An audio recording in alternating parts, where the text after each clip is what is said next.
Y como todas nuestros cursos, hay que hacer las cosas bien. Le damos gracias a Dios, al Todopoderoso. Y hoy el versículo del día nos dice en Mateo 6:19, no acumulen para sí tesoros en la tierra, donde la polilla y el óxido destruyen y donde los ladrones se meten a robar. Todos queremos plata, por eso trabajamos, todos queremos tener bienestar, pero aparte de preocuparnos por eso, la palabra que hoy compartimos nos dice que tenemos que preocuparnos más en acumular riqueza en el cielo. Entonces, una oración cortito, si me pueden seguir, y ya arrancamos nuestro curso. Padre Celestial, te damos gracias, Señor, por este hermoso día que tú nos has regalado, este sol resplandeciente que se ve ahí afuera, este sol, este cielo azul hermoso, Señor, que tú nos regalas.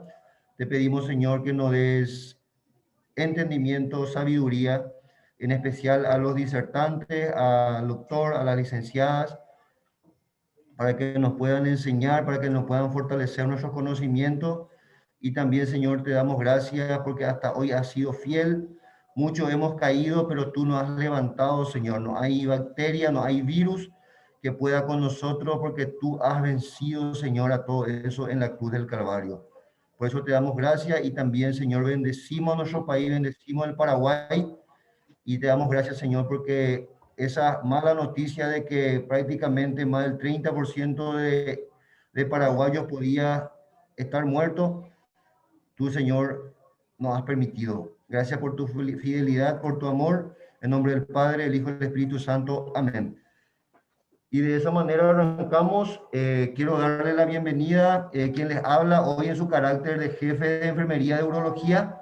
Quiero presentarle, antes de arrancar nuestra disertación, a nuestro profesor, el profesor Recalde, que él nos va a dar la bienvenida también a todos como jefe de cátedra del servicio de urología y también dando una introducción, su sapiencia, su conocimiento de lo que es nuestro tema de hoy, que es el cáncer de próstata y cáncer de pene. Profesor, bienvenido.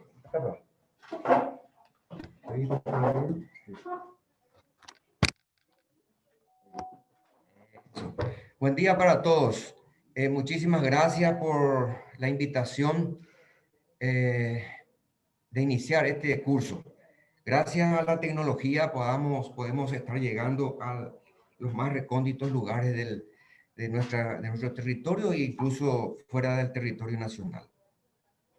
La idea es que la campaña de concienciación de la salud masculina y el diagnóstico precoz del cáncer de próstata es que en cada hogar, no necesariamente el varón tiene que tomar conciencia de esto. El entorno es importante. Creo que en el hogar de cada uno de ustedes habrá un varón, hermano, tío, pariente. Entonces allí tenemos que comenzar a trabajar. No esperemos hay que decirles que no hay que esperar la edad de 45 años para acudir al urólogo. Cada franja etaria, es decir, 18 años a 25, 25 a 35, 35 a 45, 45 a 55, existe una patología urológica. Entonces, allí es que nosotros tenemos que actuar y decirle que vayan al urólogo. 1618, un pensador, dice, Tomás Adam dice, mejor prevenir que curar. Entonces, nos ahorramos el trabajo de estar enfermos. Y eso es lo que queremos hacer con estos cursos. Muchas gracias y ojalá se vuelva a repetir en poco tiempo para poder estar en contacto permanente. Muchas gracias.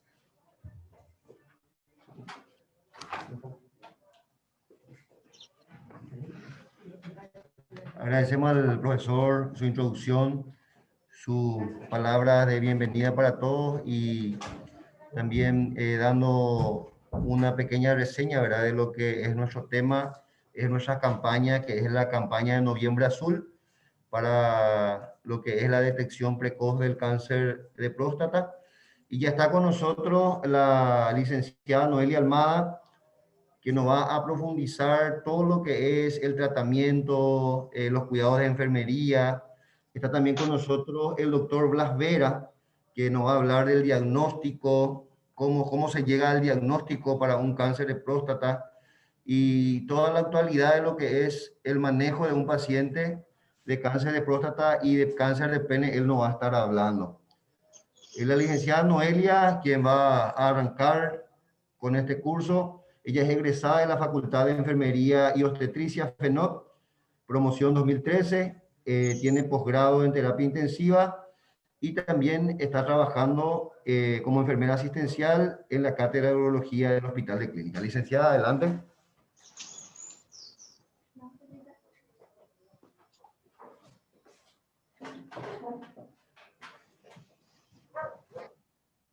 Ahí está.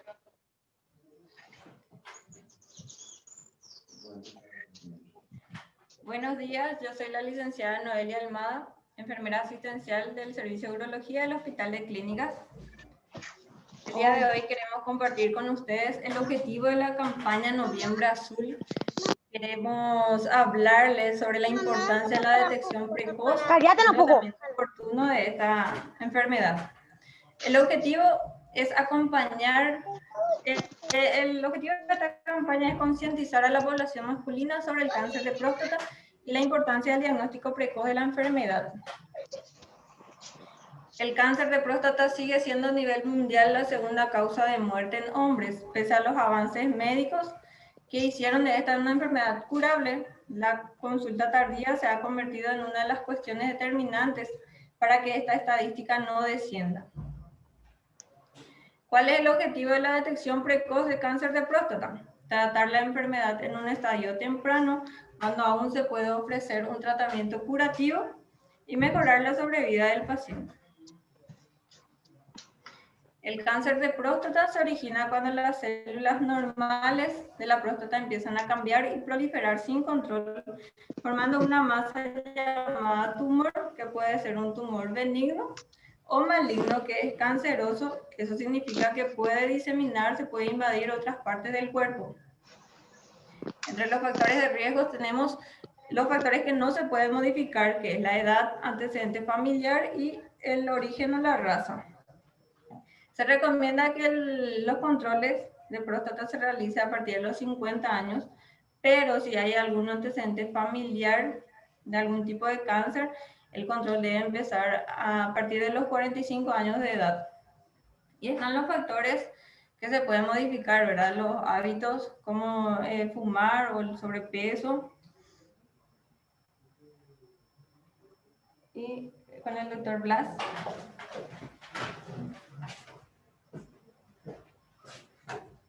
Una pequeña presentación, el doctor Blas Vera, que ahora nos va a estar hablando, es el egresado de la Facultad de Ciencias Médicas 1, promo 2016, residente de segundo año de urología. Adelante, doctor.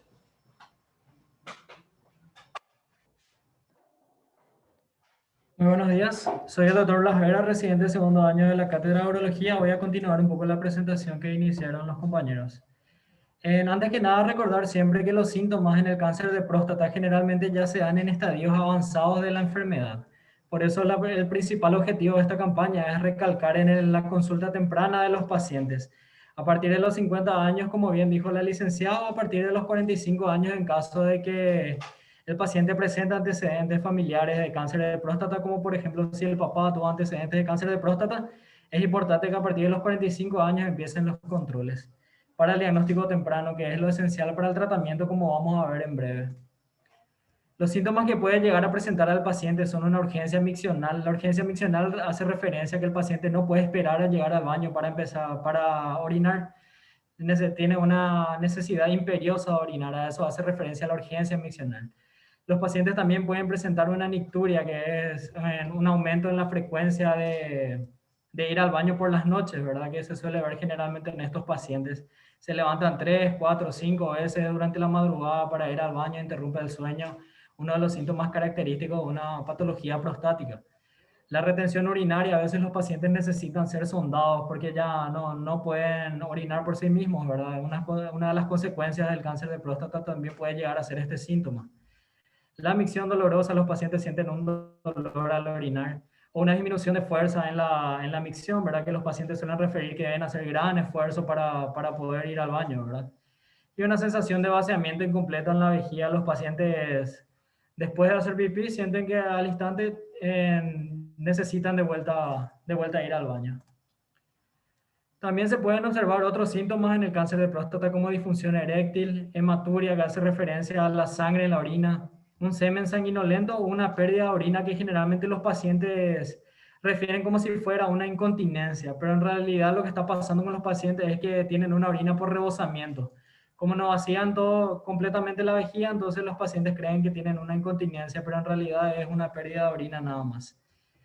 En recalcar de vuelta que estos síntomas se ven generalmente en etapas tardías de la enfermedad prostática, ¿verdad? Por eso es importante los controles tempranos. ¿Y cómo llegamos al diagnóstico del cáncer de próstata? Antes que nada, al interrogatorio médico. Como bien les comenté, el paciente es 50 años, hay que estudiarle sí o sí la próstata. Hay que evaluar que no tenga un cáncer prostático, hay que evaluar que no tenga otras patologías prostáticas, que también hay que diferenciar del cáncer de próstata. Así que eso es una de las primeras cosas que hay que instruir a los pacientes, ¿verdad? No es que hay que consultar a los 50 años porque puede tener un cáncer de próstata. Hay que decirle que puede tener otras patologías prostáticas que pueden detectarse temprano y así tratarse fácilmente, ¿verdad? El examen digital es a lo que más le tienen miedo a los pacientes, ¿verdad? El tacto rectal, que es uno de los estudios más importantes que se realizan los pacientes porque la próstata tiene varias zonas en ella misma, ¿verdad? Y generalmente se da en la zona periférica el cáncer de próstata, que es justamente la parte que da hacia el recto. Por eso la importancia del tacto rectal en estos pacientes para llegar al diagnóstico del cáncer de próstata. Y uno de los análisis más importantes que tenemos ahora para el cáncer de próstata es la medición del PSA, ¿verdad? Que es un estudio que se realiza en la sangre. Generalmente los pacientes con cáncer de próstata tienen un PSA elevado. Lo importante también de recalcar con respecto al PSA es que es una proteína que es específica de la próstata, pero no es específica del cáncer. Un paciente puede tener PSA elevado, pero tener otra enfermedad prostática. No quiere decir que por tener el PSA elevado sea un cáncer, ¿verdad? Es importante instruirle eso también a los pacientes. Pero como regla general es muy importante solicitar este examen para diferenciar también el cáncer de próstata, ¿verdad? El diagnóstico definitivo del cáncer de próstata se realiza con la biopsia. La biopsia que se hace a través del recto, también así como el tacto rectal, se toma pequeñas muestras de la próstata y se manda para su anatomía patológica, para el análisis microscópico. Es la forma que tenemos de hacer el diagnóstico definitivo de un cáncer de próstata. Generalmente se realiza en pacientes que tienen un PSA elevado, que tienen un tacto rectal sospechoso, ¿verdad? Muy importante para realizar el diagnóstico. Contamos con métodos de imágenes actualmente. Cabe recalcar que los métodos de imagen no son esenciales para el diagnóstico. El diagnóstico definitivo se realiza con la biopsia, como recién comenté. Los métodos de imágenes nos pueden ayudar nada más a llegar al diagnóstico. La ecografía prostática nos ayuda a evaluar el tamaño de la próstata y si presenta irregularidades, y la resonancia magnética, que es uno de los estudios más útiles que tenemos ahora en la actualidad, porque nos puede llegar a mostrar exactamente los nódulos prostáticos que son donde se están originando el cáncer. Otros estudios complementarios que se pueden utilizar en el cáncer de próstata son la gamografía ósea y la tomografía computarizada con contraste. Cabe resaltar que estos dos estudios se realizan en pacientes con cáncer de próstata avanzado y es ya solo para evaluar la diseminación de la enfermedad, no es para el diagnóstico. Y con todos estos estudios que tenemos, nosotros hacemos la estadificación del cáncer de próstata. Se estadifica dependiendo del tamaño tumoral, de si afecta uno o ambos lóbulos, de si afecta órganos adyacentes, también se clasifica dependiendo de si afecta ganglios linfáticos, ¿verdad? O si hay una diseminación de la enfermedad, ya sea a los huesos o a los pulmones. La estadificación es esencial para elegir el tratamiento del paciente prostático, ¿verdad? Tampoco tenemos también otra clasificación, que es la clasificación que se realiza a partir de la anatomía patológica, que son esenciales para elegir el mejor tratamiento para los pacientes. Entonces pasamos a los tratamientos. El primer tratamiento del que les quiero hablar es el tratamiento de la vigilancia activa, ¿verdad? Generalmente a los pacientes que tienen una expectativa de vida de más de 15 años y que tienen un cáncer de próstata de muy bajo grado, se puede realizar una vigilancia activa con estos pacientes. ¿Qué quiere decir esto? Controles regulares de PSA, tacto rectal de forma regular, porque lo que se hace en la vigilancia activa es que el cáncer de próstata no avance. El cáncer de próstata hay que recalcar que es un cáncer que avanza muy lentamente, no es un cáncer muy agresivo de entrada, ¿verdad? Entonces se puede llegar a realizar una vigilancia activa inclusive con estos pacientes para evitar cualquier tratamiento innecesario en ellos, ¿verdad? Pero solo recalcar, en cáncer de próstata de muy bajo grado. Generalmente acá en el Paraguay, los cánceres que nos llegan a los médicos en consultorio ya son un poco avanzados, ¿verdad? Por eso generalmente con ellos ya tenemos una terapéutica, otra terapéutica. Después tenemos las opciones quirúrgicas. Como la opción quirúrgica número 1 tenemos la prostatectomía radical. ¿Qué quiere decir la prostatectomía radical? La prostatectomía radical es cuando se saca toda la próstata, además de la cápsula y las vesículas seminales, y se toma muestra de los ganglios linfáticos.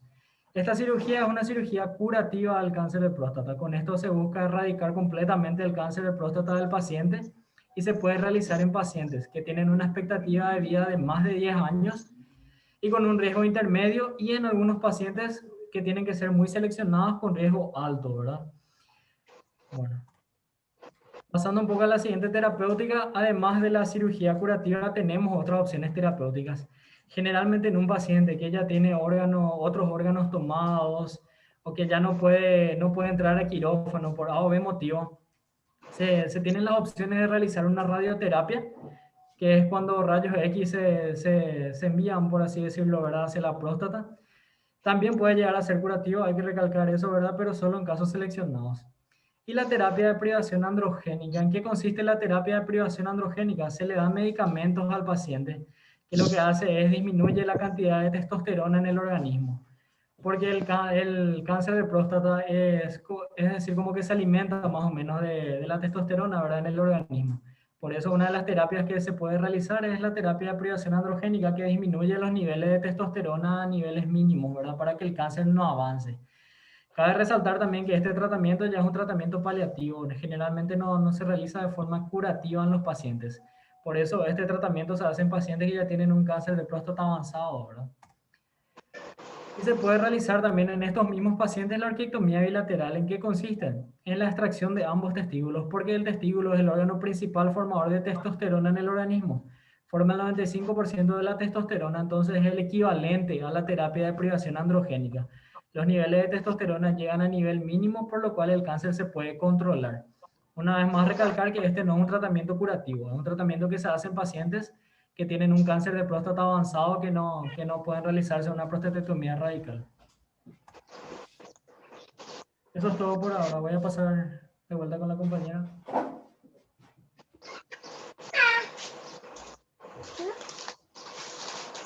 Bueno, aquí es donde empieza el trabajo del personal de enfermería. Una vez que el paciente ingresa en el servicio de urología, nosotros le habilitamos una ficha, una hoja de enfermería, confirmamos la identificación del paciente, anotamos los datos personales, la edad, su fecha de nacimiento, número de cédula.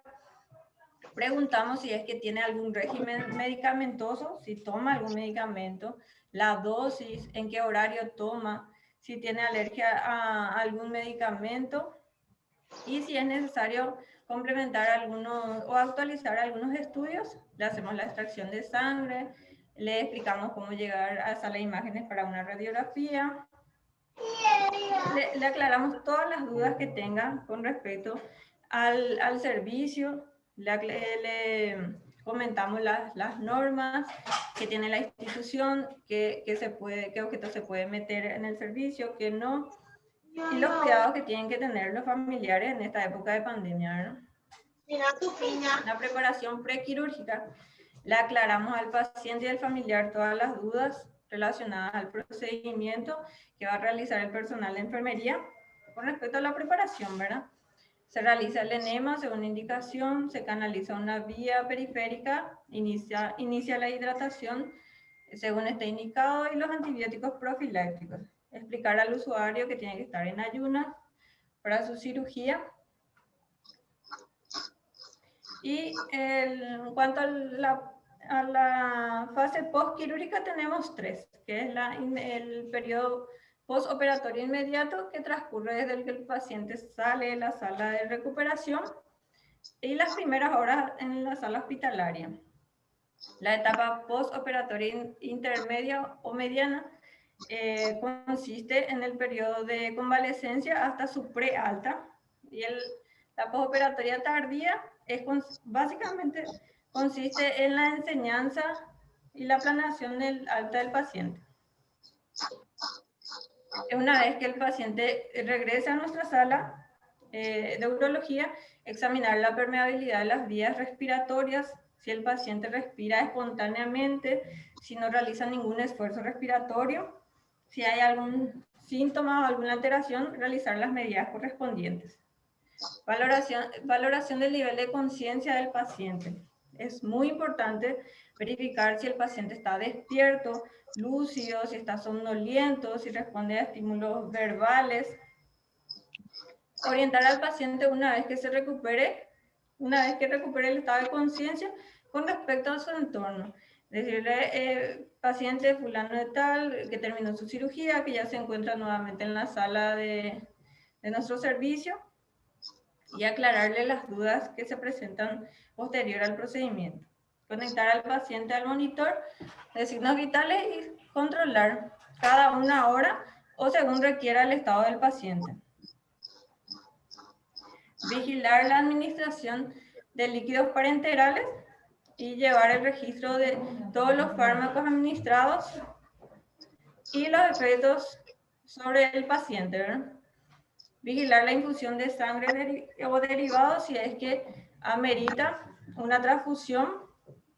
Nosotros retiramos eso de banco de sangre. Tenemos que confirmar que sea el mismo grupo sanguíneo del paciente.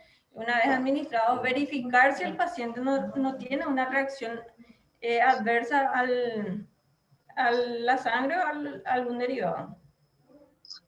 Vigilar signos vitales. Vigilar signos y síntomas tempranos de una hemorragia, por ejemplo, si el paciente está hipotenso, taquicárdico, si está con sudoración fría, tenemos que controlar si no está perdiendo sangre a nivel de la herida o si su drenaje no está cargando más de lo que debería. Observar los drenajes quirúrgicos, la cantidad, la característica, cada hora o según la condición del paciente. Controlar el vendaje de protección de la herida quirúrgica, que no presente demasiada presión o poca que no cumpla su efectividad. Algunos pacientes vienen con un vendaje antitrombótico, su media antitrombótica, entonces eso hay que controlar si no está ejerciendo una presión exagerada que le produzca algún daño, ¿no? Vigilar la diuresia horaria y si la sonda está permeable, si no está perdiendo perisonda.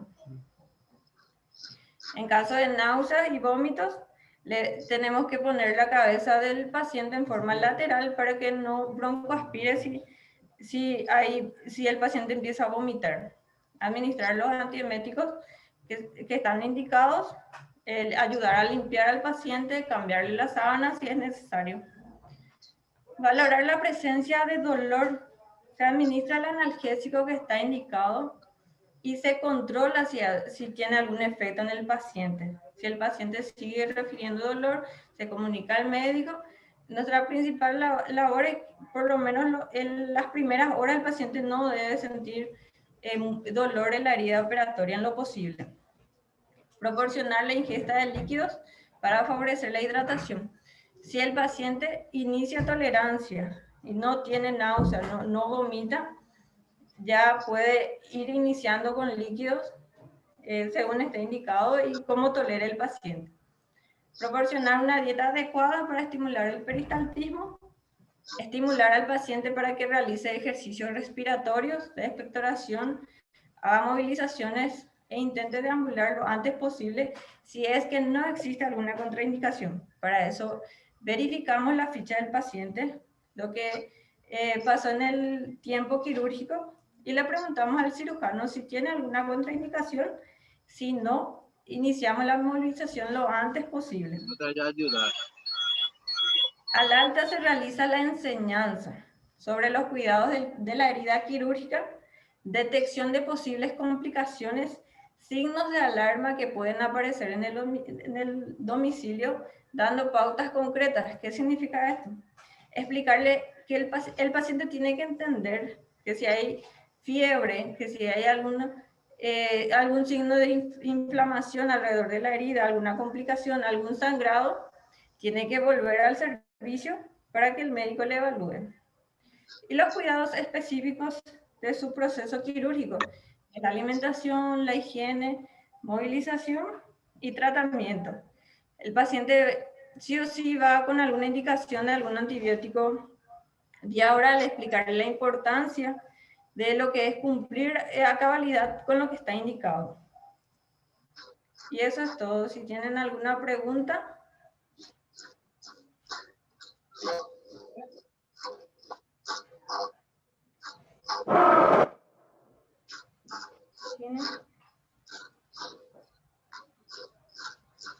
Compañeras, compañeros, si tienen algunas preguntitas.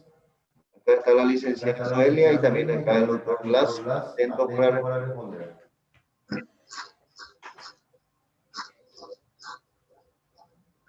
pueden escribir también en el chat si tienen algunas preguntas.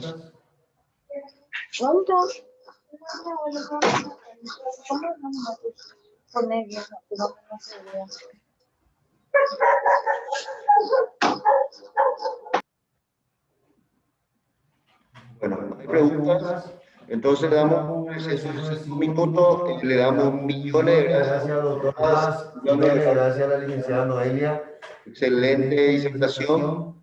Terminamos entonces nuestro primer tema y nos preparamos para el segundo, que es el cáncer de pene. 5 minutitos y arrancamos abordando el segundo tema. Millones de gracias, compañeros.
Ahí otra vez.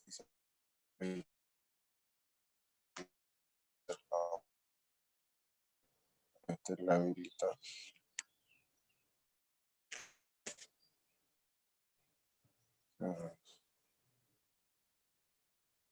Está activado.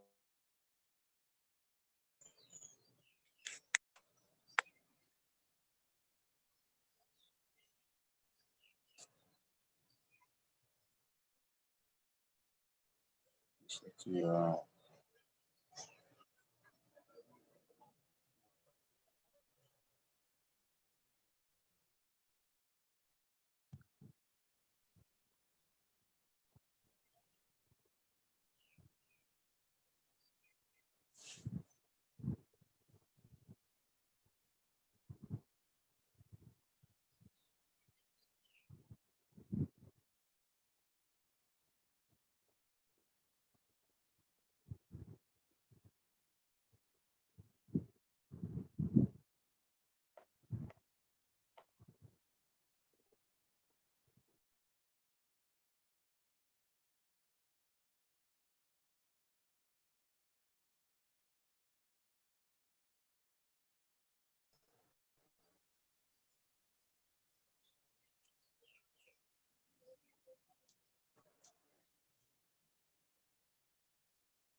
No se escucha nada.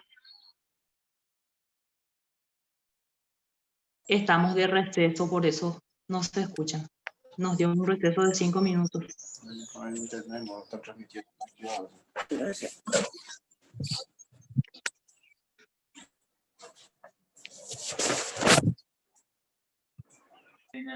Muchas gracias.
Diecisiete y medio, pago.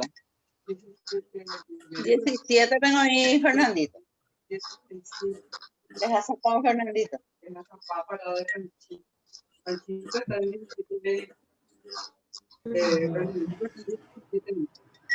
A 17 David.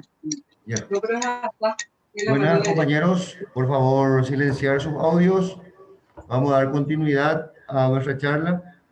nuestro curso sin antes presentarle a la supervisora, a la licenciada María del Carmen, que es supervisora del servicio de urología. Licenciada María del Carmen, ¿algunas palabras? Continúa. Muy buenos días. Para continuar, le vamos a tener a la licenciada Natalia Ojeda. Ella es egresada de la Universidad Centro Médico Bautista, especialista en didáctica universitaria y diplomado en control de infecciones. Ella nos va a hablar de los cuidados de enfermería en el cáncer de pene.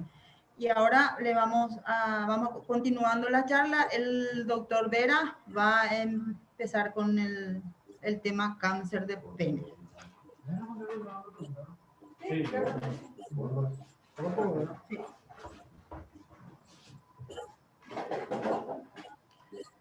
Bueno, voy a continuar un poco con la charla. Antes que nada, quisiera responder una pregunta que habían realizado por el cáncer de próstata. Sí, acá dice la pregunta. Si en urgencias llega un paciente refiriendo problemas de próstata y pide que se le sonde, dice, y que se le vuelva a retirar, dice. Bueno, la verdad que hay que hacer un buen examen de este paciente, ¿verdad? Hay que ver por qué consulta, hay que ver cuál es su patología prostática, porque un paciente con hiperplasia prostática benigna, que no es un cáncer, también puede llegar a la urgencia con una retención aguda de orina, ¿verdad? En lo cual es necesario instalarle una sonda. Pero es muy importante ver en qué contexto se encuentra el paciente, ¿verdad? Si realmente es un cáncer de próstata que es una retención aguda, hay que realizarle varios estudios. No se le puede retirar en el mismo día la sonda transuretral. Hay que ver en qué situación se encuentra justamente. Si es un paciente con hiperplasia prostática benigna que no está actualmente medicado, lo que se realiza es iniciar una medicación para esa patología, ¿verdad? Y se le retira la sonda más adelante. Generalmente en el servicio de urología lo realizamos a los 7 días, ¿verdad? Si es un paciente con cáncer de próstata al que se le tiene que sondar, ya es medio imposible retirarle la sonda sin antes hacerle otro procedimiento quirúrgico, ¿verdad? Por lo tanto, en ambos casos, no se le puede colocar la sonda y retirar el mismo día, ¿verdad? Hay que evaluar en qué contexto nos encontramos. Bueno, voy a continuar un poco con el cáncer de pene y con la detección precoz, ¿verdad? Bueno, antes que nada, decir que la detección precoz del cáncer de pene disminuye la probabilidad de que se llegue a la amputación. Justamente uno de los tratamientos que voy a hablar más adelante del cáncer de pene es la extracción justamente del pene, ¿verdad? Entonces es generalmente muy traumático para los pacientes. Entonces queremos enfocar también en el diagnóstico precoz, así como el diagnóstico precoz del cáncer de próstata como habíamos hablado, ¿verdad? Y antes que nada, el cáncer de pene es altamente curativo si es que se diagnostica en etapas tempranas, así que por eso lo importante es que consulten temprano los pacientes.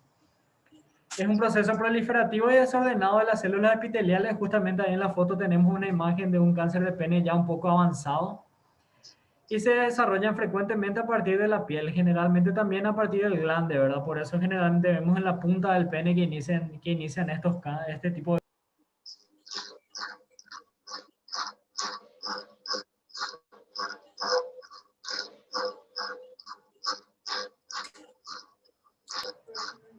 Hola, ahí me escuchan. Sí. Como factores de riesgo para que se desarrolle un cáncer de próstata tenemos la infección con el virus del papiloma humano, que generalmente produce estas imágenes en forma de coliflor. Se pueden ver ahí en la foto que tenemos a la derecha. Una fimosis, que es cuando el paciente no puede decalotar completamente el pene, ¿verdad? Generalmente ahí se acumula suciedad. Por eso también la mala higiene es uno de los predisponentes a tener un cáncer de próstata. Y la inflamación crónica, que generalmente se da también por la mala higiene, ¿verdad? Así que es un factor a tener muy en cuenta.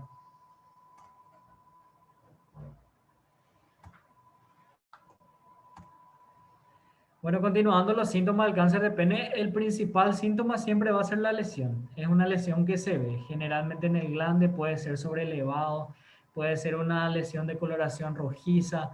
Es algo que nos tiene que llamar mucho la atención y justamente hay que inculcarle a los pacientes que en este estadio es cuando ellos tienen que consultar, ¿verdad? La aparición de nódulos generalmente se da en la región inguinal. El dolor se suele dar sobre esas mismas lesiones. La secreción también se da sobre las lesiones, el sangrado y la inflamación. Por lo tanto, en cuanto a los síntomas del cáncer de pene, el principal síntoma siempre va a ser la lesión. El dolor, la secreción, el sangrado y la inflamación ya son síntomas que ocurren a consecuencia de esa lesión. Por eso siempre decirle a los pacientes que consulten en un estadio temprano, ¿verdad?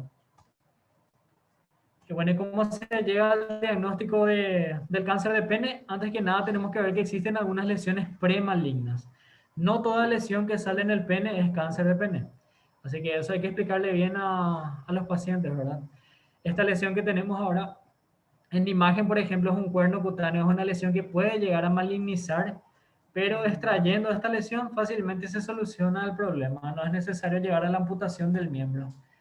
También tenemos otras lesiones como la balanitis erótica obliterante, que es una fimosis que puede llegar a obstruir completamente el pene. El brazo también predispone justamente a la mala higiene porque el paciente no decalota el pene, no se puede higienizar y produce una deformación en el pene que puede llevar al cáncer. Lo mismo con otras lesiones superficiales del pene, que puede ser la enfermedad de Bowen o la eritroplasia de Chiari, que son esas que vemos ahí en la foto. Muy importante llegar al diagnóstico de estas lesiones porque de esa forma prevenimos que se formen lesiones malignas en el pene. Para llegar al diagnóstico, lo más importante es el examen físico. Revisarle completamente al paciente y ver que no tenga ninguna lesión en el pene. Generalmente los pacientes son muy reacios a contar que tienen lesiones en esas zonas, ¿verdad? Porque relacionan directamente con alguna enfermedad de transmisión sexual, ¿verdad? Hay que decirle a los pacientes que no hay problema, nos tienen que mostrar.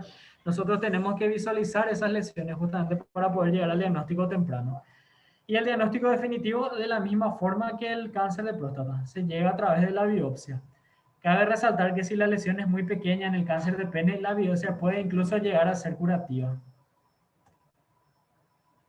Los estudios de imagen generalmente lo que se realizan ya es para evaluar metástasis a distancia, ya es para evaluar si la enfermedad se diseminó a otras partes del cuerpo.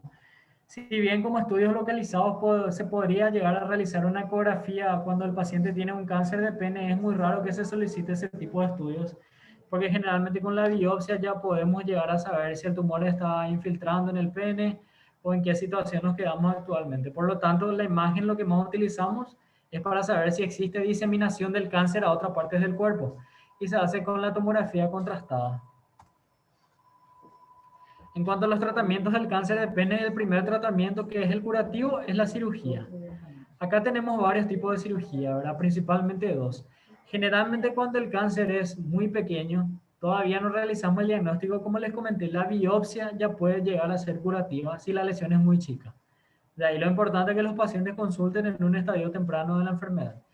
Si la lesión ya es un poco más grande y abarca solo el glande, se puede llegar a realizar lo que es una falectomía parcial, que es quitar el pene, pero solamente la parte de la lesión. El paciente igual queda con un remanente de pene que es suficiente para dirigir el chorro miccional, e inclusive hay pacientes que pueden llegar a tener relaciones sexuales después de esta cirugía, ¿verdad?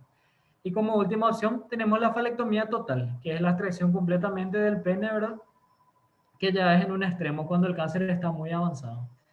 Como otros tratamientos que pueden ser adyuvantes en el cáncer de pene, tenemos la radioterapia y la quimioterapia, que se realiza generalmente en pacientes ya en un estadio avanzado de la enfermedad.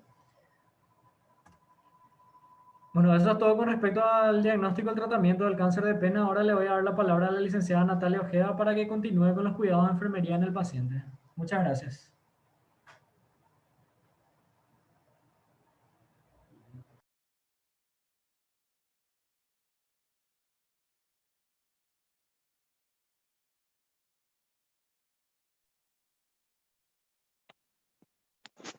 Sí, buenos días. No sé si me están escuchando bien. Licenciada Natalia, ¿nos escuchás? Sí. ¿Me escuchan ustedes? Súper. Perfectamente. Con respecto al PowerPoint, licenciada, una vez que vayas presentando, uno decís siguiente y vamos pasando, ¿te parece? Dale, gracias. Bueno, con respecto a los cuidados de enfermería en un paciente con falectomía, como ya dijo el doctor, que puede ser una falectomía parcial o total. Por supuesto, cuando un paciente vuelve de una cirugía, lo primero que tenemos que hacer sería evaluar su estado de conciencia. En general, cómo viene el paciente, la valoración total de todo lo que podría traer de la sala de cirugía y en qué estado vendría. Segundo, pasar a controlar todos los signos vitales, registrar esa parte. si vendría con una presión normal, con una frecuencia cardíaca normal, su saturación de oxígeno completo. Sí o sí, una vez que el paciente regrese de la cirugía. Luego pasamos a observar, como dije, lo que trae nuestro paciente. En este caso, por ejemplo, las heridas operatorias que vendría a tener, si los apósitos en qué estado vendrían, si están limpios, si están bien fijos, si no hay alguna secreción que pueda estar drenando, peridrenaje, digamos, ¿verdad? O alrededor de las heridas. En caso de que sea así, avisar al médico o ver bien para cambiar esos apósitos, si es que es el caso, ¿verdad? Siguiente, por favor.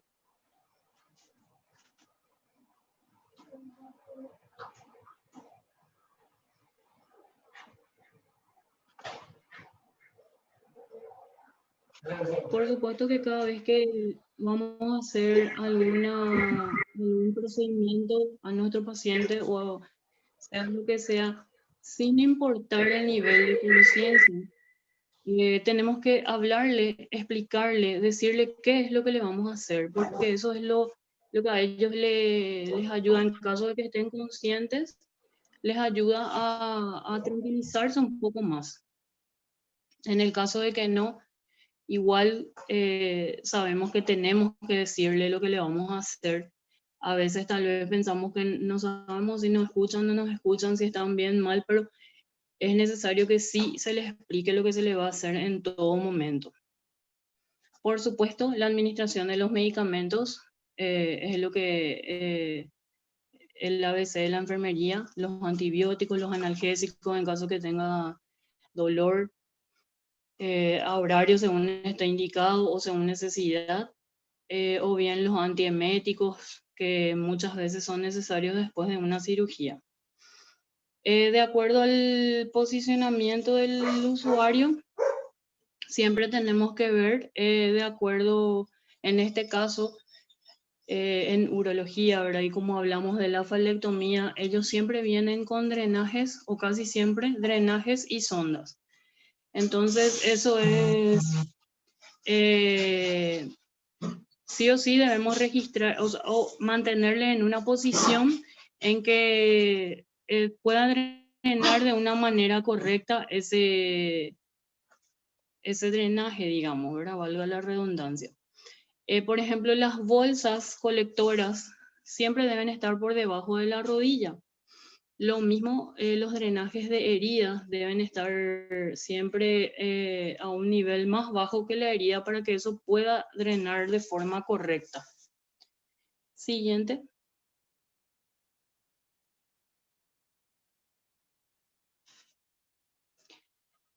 Acá habla de nuevo de los drenajes. Tenemos los tipos que pueden ser un drenaje. En el caso de la vasolectomía, cuando se realiza una linfadenectomía, que vendría a ser la extirpación de los ganglios linfáticos, se utilizan los drenajes aspirativos, más conocido como Hemosuc, ¿verdad?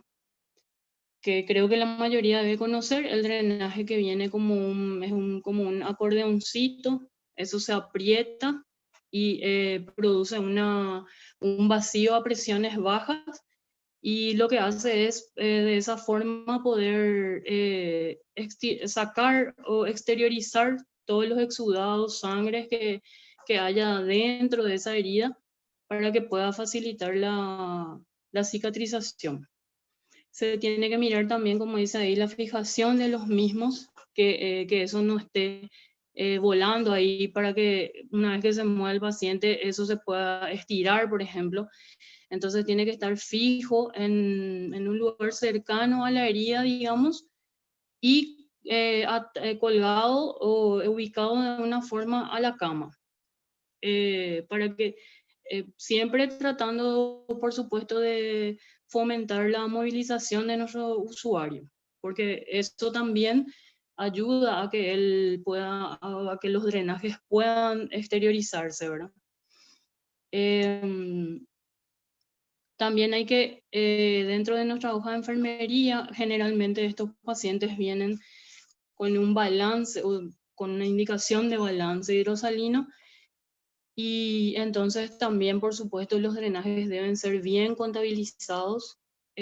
Como dije, este Monzuk tiene, uno aprieta eso, cierra, o sea, se sella, y esto va creciendo, hinchándose de vuelta, digamos, al absorber todos los exudados. Y entonces, una vez que midamos nuestro líquido, o saquemos el líquido, limpiemos ese drenaje, se contabiliza y se vuelve a apretar para que pueda seguir exteriorizando ese exudado que hay dentro de la herida. Se tiene que verificar el aspecto de la secreción que estamos extrayendo, si es serohemática, si es, o si es hemática, hematúrica, y también la cantidad, por supuesto. Si es un paciente con balance, es mucho más importante. Para las sondas transuretrales, en los pacientes que, como dijo el doctor, hay la falectomía total, en ese tipo de pacientes se suelen venir, o vienen, perdón, con sondas perineales. Se hace una abertura entre el escroto y el ano, que vendría a ser una uretrostomía perineal, y por ahí es que ellos van a exteriorizar la orina, por ahí se va a desechar la orina. Entonces, ese, por ejemplo, también es un aspecto que a los pacientes les preocupa mucho, porque cambia una parte muy importante de su cuerpo, de su anatomía, digamos, y entonces también hay que trabajar la parte psicológica, digamos, dentro de ese estadio, ¿verdad? También las sondas pueden tener, como dice ahí, talla vesical, sonda perineal, también deben estar fijas generalmente al muslo del paciente, para que evitar también estirones y puedan ellos movilizarse de una manera más cómoda. También se registra la cantidad y el aspecto del líquido que se esté drenando. Siguiente.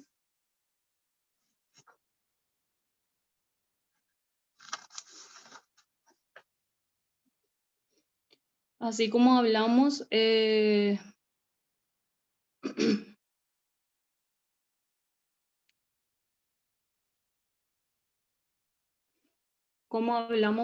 antes, todo lo que es los cuidados de enfermería se basa en la valoración de la enfermera, ¿verdad? Ver los posibles riesgos que nuestros pacientes estén corriendo, ya sea de infección o cualquier otro problema que les esté molestando durante su postoperatorio. Generalmente siempre somos nosotras las primeras en ver una infección de alguna herida quirúrgica, y es importante que apenas nos parezca informarle a los médicos, ¿verdad? Para que se puedan tomar las medidas. Por supuesto, el apoyo psicológico que ya les dije antes, en este caso de las cirugías de falectomía, tanto parcial como total, es muy importante, porque como dije, se toca una parte muy delicada del cuerpo. Creo que en urología luego los hombres siempre vienen muy, o sea, con esa mentalidad, pero en este caso creo que es una de las peores partes, especialmente si tendrían que quedar con una uretrostomía perineal. Ellos se sienten muy tocados, digamos, en su masculinidad, entonces ese apoyo es muy importante tanto a los pacientes como a los familiares, muchas veces es también necesario. Y propiciar la deambulación temprana siempre que sea posible, generalmente entre las 24 horas a más tardar ya deberían de poder ellos movilizarse, o bien en caso de que haya algún tipo de problemas para esa movilización temprana, entonces realizar ejercicios pasivos en su unidad y mostrarle a los familiares cómo le pueden ayudar a los pacientes, qué es lo que pueden hacer para poder propiciar esa deambulación. Siguiente.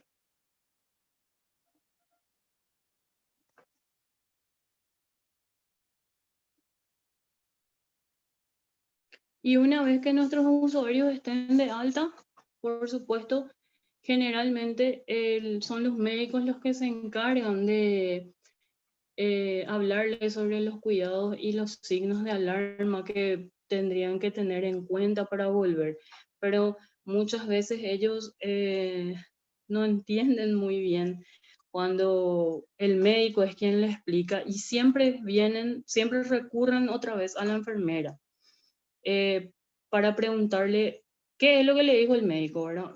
Nosotros sí o sí le tenemos que de vuelta insistir en esa parte de qué es lo que se tiene que tener en cuenta. Hay veces que los pacientes van con sus drenajes o con sus sondas a sus casas, entonces hay que enfatizar esa parte de los cuidados, la higiene que se debe tener, por supuesto, especialmente cuando un usuario va a tener una uretrostomía perineal o una sonda perineal.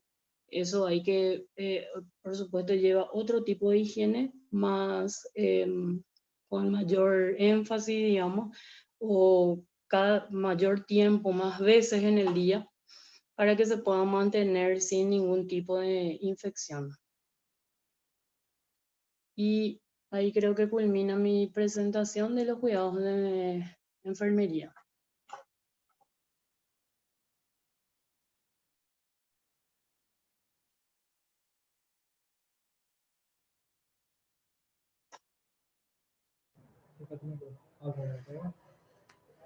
Compañeras, compañeros, ¿alguna pregunta para el doctor Vera y la licenciada Natalia Ojeda? Están atentos para responder, ya sea a viva voz o a través del chat.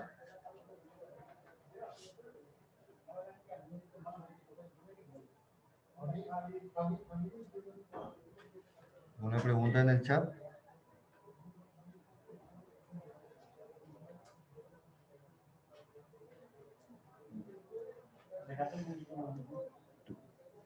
¿Me escuchan? Sí. ¿Se escucha bien? Sí. No hay pregunta.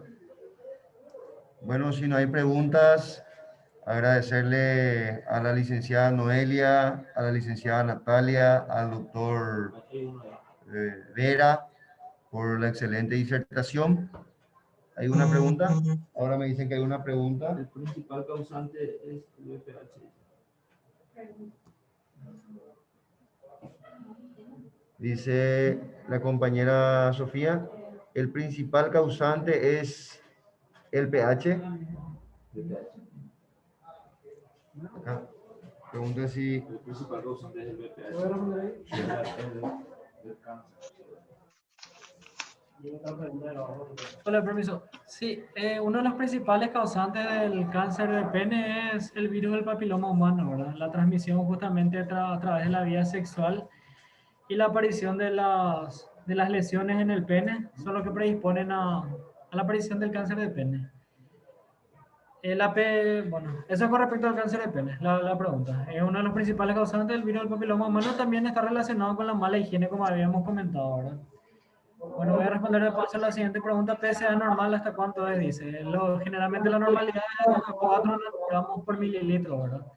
Después hay un área gris que es de 4 a 10 gramos por mililitro. Y lo importante es hacer la diferencia, ¿verdad? Existen dos tipos de antígenos prostáticos específicos. El total y el antígeno prostático libre. Y generalmente cuando hablamos de área gris de 4 a 10, se hace una relación entre ambos. Si mayor a 0,15, la probabilidad de que el paciente tenga cáncer de próstata es muy baja, ¿verdad? Esa es la diferencia que se hace. Pero generalmente el salto total normal hasta 4 gramos por mililitro. ¿Desde cuándo se considera alterado? A partir de 4 días de X, mayor a 10, ya hay que empezar a pensar un poco en un cáncer de próstata.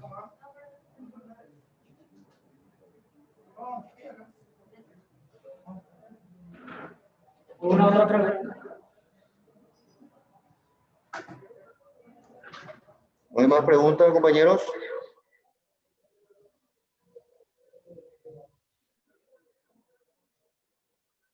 Bueno, nada más, entonces agradecerles a cada uno de los disertantes, al jefe de cátedra también, por su buena predisposición, por el trabajo en conjunto, a la licenciada María del Carmen, a la supervisora del área, a todos los compañeros del servicio de urología, a todos los médicos, por el trabajo en equipo multidisciplinario que venimos realizando durante todo el año, y ahora prácticamente cerramos el año con esta campaña, Noviembre Azul, que la intención principal es la prevención del cáncer de próstata en su inicio, ¿verdad? No llegar tarde a esta enfermedad que es fatal. Y el procedimiento, ustedes ya saben, va a estar llegando el certificado. A partir del lunes se va a estar enviando en su WhatsApp para que ustedes puedan imprimir.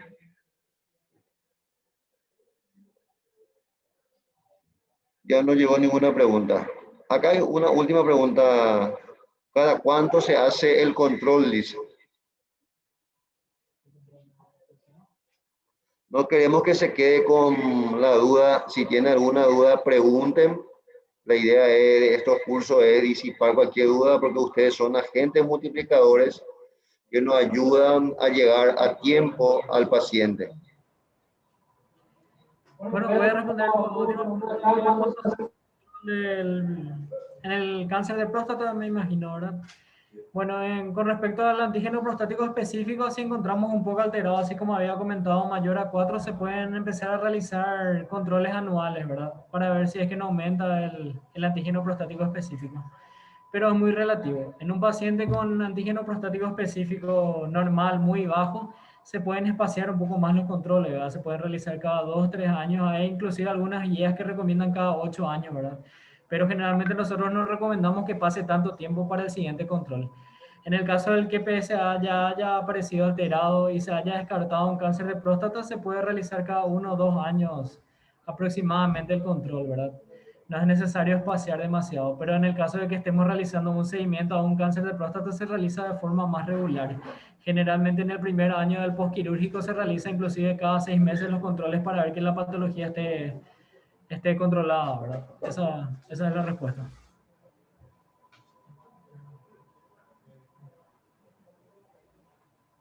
Bueno, si no hay más preguntas, más que agradecerle a todos, y le va a estar llegando su certificado de participación en su WhatsApp. Agradecido, y a prepararse para nuestro siguiente tema.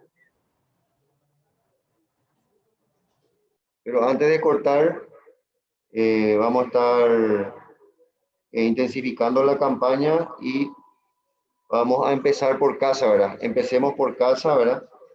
Para todos los funcionarios de la Facultad de Ciencias Médicas, Hospital de Clínicas, en el marco de Noviembre Azul, Salud Integral Masculina y Detección Precoz de Cáncer de Próstata. El agendamiento se van a poder agendar del 16 al 20 de noviembre. Va a haber consulta, extracción de sangre, justamente lo que nos hablaron acá la licenciada y el doctor, para ver qué tal está la PSA, en qué marco, en qué parámetro está. Del 23 al 27 de noviembre se van a hacer las consultas y las extracciones. Y el requisito principal es ser varón, ¿verdad? Y a partir de 45 años. Y vamos a estar publicando también en nuestra página el número de teléfono, y el horario va a ser de 7 a 10 para todos los funcionarios de la Facultad de Ciencias Médicas, Hospital de Clínicas. Ahora sí, nos despedimos. Agradecido. Un abrazo para todos. Que tengan un buen fin de semana. Bendiciones para todos.